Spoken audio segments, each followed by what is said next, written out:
What's good, ladies and gents? Welcome to the MKO Pugilism Boxing channel where we talk all things boxing. Remember to like, subscribe, hit the bell notification, put it on all so you can get notified as soon as we drop new content. So without further ado, let's get into it. Recently, the WBC, they had a convention and Dillian Whyte and I believe his team were hoping that they would finally give him his shot because he stands right now as the WBC interim champion. He's just below Tyson Fury, who is the full WBC champion. So Dillian Whyte is the interim. He's the main guy, number one guy there is. But unfortunately for Dillian Whyte, this didn't happen. So Dillian Whyte and Tyson Fury, the fight he was really hoping for, it wasn't ordered, and it's from what the WBC are saying, Mauricio Suleiman, what those guys are saying is that due to the current arbitration that Dillian Whyte has against them, so obviously Dillian Whyte, he has been, for a while now, has been trying to take legal action against the WBC, because he's been there at that number one position, interim, mandatory, he's been there at just below the champion for so long, and he's just not been given his opportunity. Even many will argue that, when Tyson Fury got his shot against Deontay Wilder, it kind of, you could, in a way, it kind of came out of nowhere, really, because Whyte had been, in the rankings, boxing consistently, and Fury kind of came out of the blue. He didn't really take any top guys on, and then he was just given that shot at Deontay Wilder without sort of going through the caliber of opponents that Whyte had been going through. Not to say that Fury's not done great things, and fair enough, hats off to him, but in order to get that shot at Deontay Wilder, you could argue that Dillian Whyte, in terms of his career, had done more to deserve it. So again, he's been frustrated, he's been knocked back again. And I reckon that it's going to be down to a few things. I think the fact that he's taking legal action against them, obviously that's going to be something they don't take kindly to. In my opinion, at least,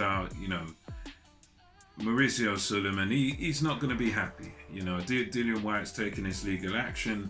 He's been very outspoken about the WBC and expressed his displeasure in the public square. He's expressed that, I'm being treated badly here, but I'm good. He's been good, though, in a way, because he's been carrying on and just fighting who he needs to fight and ticking over. But he has expressed, look, I'm frustrated, and he's been aggressive in his approach toward them, that, he's taking legal action. And it's one of these things where you can't really blame Dillian Whyte, because at the end of the day, he's been waiting for goodness knows, maybe 1,000 days or some ridiculous amount of days. He's been waiting, and he's specifically chosen this route. He rejected the Anthony Joshua offer. He said money wasn't right there, and he's rejected, so he's definitely put all his eggs in this basket. So for him to still not have a shot after all this time, it is a bit ridiculous. I think, ordering the fight obviously is the easy fix for this arbitration to be finished. I mean, I assume, quite correctly, I think that the WBC, they're not happy with the fact that he's taken out this arbitration. They're not happy with the fact that, he's taking them to court, sort of thing. So I think they are kind of trying to spite Dillian Whyte by prolonging this and saying, no, we're not going to sort you out until the arbitration. And that is a bit unfair, but at the same time, I can understand their stance. They're saying, well, we're the business, we don't have to do what you say, we don't want you dictating to us. I think that's where they're coming from. But there's one way of, as Dean Whyte, Dillian Whyte's brother, was saying, that there's one way of resolving this, that at the end of the day, if they were to say, right, it's Tyson Fury versus Dillian Whyte next, then I'm sure Dillian would probably drop the case and there would be no arbitration against them. And I for one, I agree with this. I think if at the end of the day, yes, okay, I see their point that, you know, they don't like it, people talking ill of them and taking them to court. So fair enough. But if they just sanction a fight and say, right, okay, you're the interim, Tyson Fury's the full champ, we'll give you your shot. If they just give Dillian Whyte his shot, then this arbitration is done. It's finished.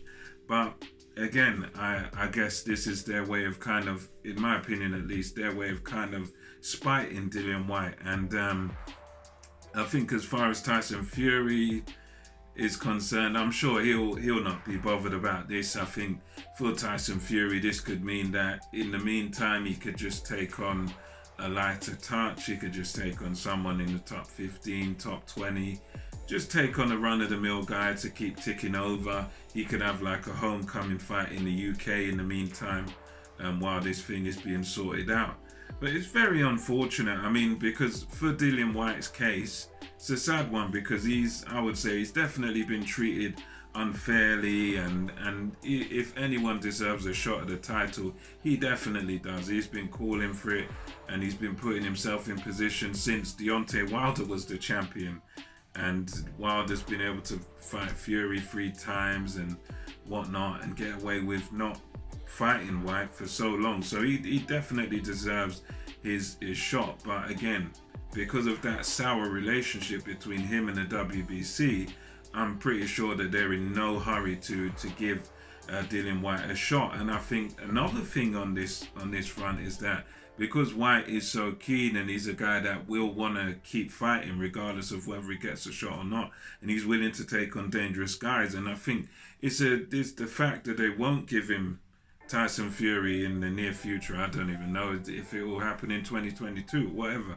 But it's a massive problem for Dillian Whyte because there's also another possibility that you're going to get that Dillian Whyte may have to fight Deontay Wilder, because Deontay Wilder in the WBC rankings, the heavyweight rankings, you got Fury, then you got Whyte as interim champ, then you got Deontay Wilder as the number one sort of contender or whatever they call it below Dillian Whyte as interim. So because Wilder's in that number one position, Dillian Whyte may have to take him on. And although many people are dismissive of Deontay Wilder and whatnot, I still think that, you know, styles make fights, and Dillian Whyte would be in real danger if Deontay Wilder's still got his mind right and everything, and if he's motivated for the fight and whatnot. I think he would still give Dillian Whyte tremendous problems, and you'd have to say a very good chance of beating Dillian Whyte or by KO, just because of that tremendous punching power. So Whyte has really got to be careful. I mean, you got other guys. I was looking at the WBC top 10. You got guys like Ortiz. You got guys like Andy Ruiz. You got guys like Joe Joyce. You got guys like Michael Hunter. You got Filip Hrgović.